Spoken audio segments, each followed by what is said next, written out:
Christians love to use the phrase, God is good.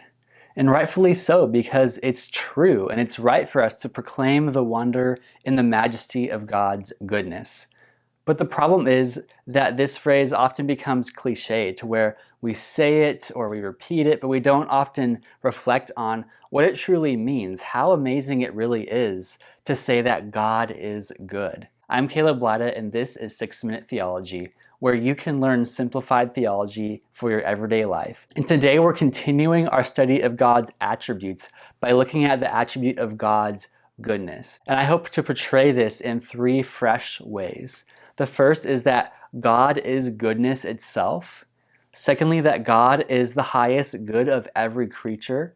And third, that God's goodness is manifest or made known in His grace. So first of all, God is goodness itself.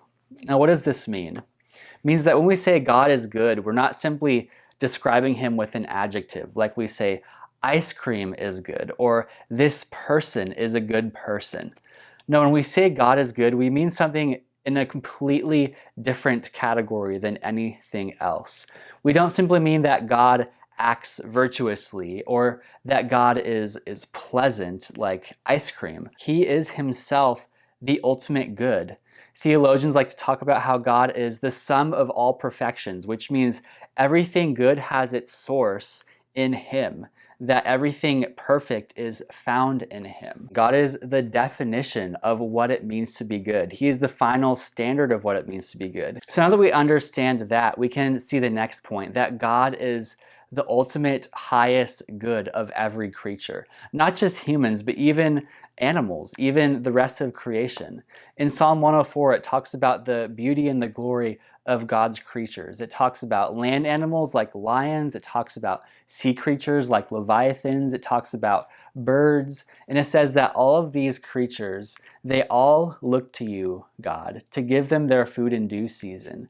When you give it to them, they gather it up. When you open your hand, they are filled with good things. So this says even things in the natural world, even animals like lions or fish or birds, they look to God as the source of good things. They recognize Him as the source of all that is good. The theologian Jonathan Edwards expounds on what it means for God to be the highest good of the creature. He says, God is the highest good of the reasonable creature. The enjoyment of Him is our proper and the only happiness with which our souls can be satisfied. To go to heaven, fully to enjoy God, is infinitely better than the most pleasant accommodations here, better than fathers and mothers, husbands and wives, or children, or the company of any or all earthly friends. These are but shadows, but the enjoyment of God is the substance. These are but scattered beams, but God is the sun. These are but streams, but God is the fountain. These are but drops, but God is the ocean. When Jonathan Edwards is saying God is better than even fathers and mothers and children and friends, he's not saying these things are without value or these things are worthless. He's simply drawing a comparison, saying that by comparison, God is so much greater, so much better, that you simply cannot put them remotely in the same category. Jesus says in Luke 14:26, if anyone comes to me and does not hate his own father and mother and wife and children and brothers and sisters, yes, and even his own life, he cannot be my disciple. Now, this is a really hard saying, but if we understand God's goodness, we can understand what this means.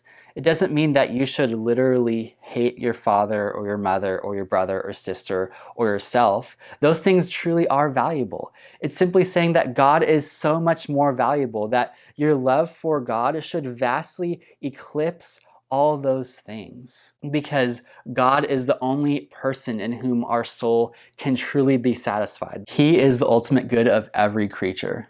But lastly, God's goodness is made manifest or made known in His grace towards us. You see, we do not deserve God's goodness. We do not deserve to find happiness in God because we have deserted God. We have sinned against Him. We have rebelled against Him. God is a compassionate Father who reveals His goodness through the grace of His Son, Jesus Christ.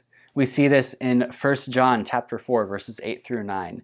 It says, "Anyone who does not love does not know God, because God is love.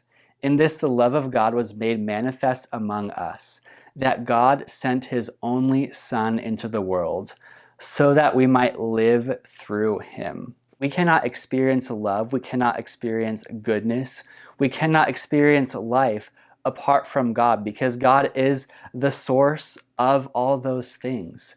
But God reveals his goodness to us through his grace, and he offers for us to share in his goodness, to experience his goodness. So no matter what happens in your life, no matter what hardships or trials, you can look to the Son, you can look to Jesus and the sacrifice that he made, and you can truly say from the depth of your soul that God is good.